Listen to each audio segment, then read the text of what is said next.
ሰላም የሀገሬ ልጆች፣ በዛሬው የአፋን ኦሮሞ ትምህርታችን ዛሬም ከባለፈው የቀጠለ ትምህርት ነው የምንመለከተው።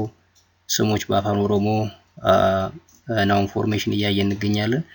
ዛሬ አጠር አድርገን ኮምፓውንድ ናውን ፎርሜሽን እናያለን። እንግዲህ ኮምፓውንድ ናውንስ የምንላቸው ስሞች ናቸው፣ ግን ከሁለት ቃል የተወሰዱ ናቸው። የተወሰኑትን እናያለን። መነ እና መሪ ከአንድ ላይ ሲጣመር ምክር ቤት ይሆናል። መነ መሪ ምክር ቤት ማለት ነው። መነ በሩምሳ ትምህርት ቤት። እንግዲህ ትምህርት እና ቤት፣ ትምህርት ቤት መነ እና በሩምሳ፣ መነፊ በሩምሳ ማለት ነው። መነ በሩምሳ ትምህርት ቤት። መነ ያላ ሐኪም ቤት። መነ ሙርቲ ፍርድ ቤት። መነ ቆሪቻ መድኃኒት ቤት። መነ ኛታ ምግብ ቤት። መነ ዱጋቲ መጠጥ ቤት። መነ ቆጴሳ ማዘጋጃ ቤት።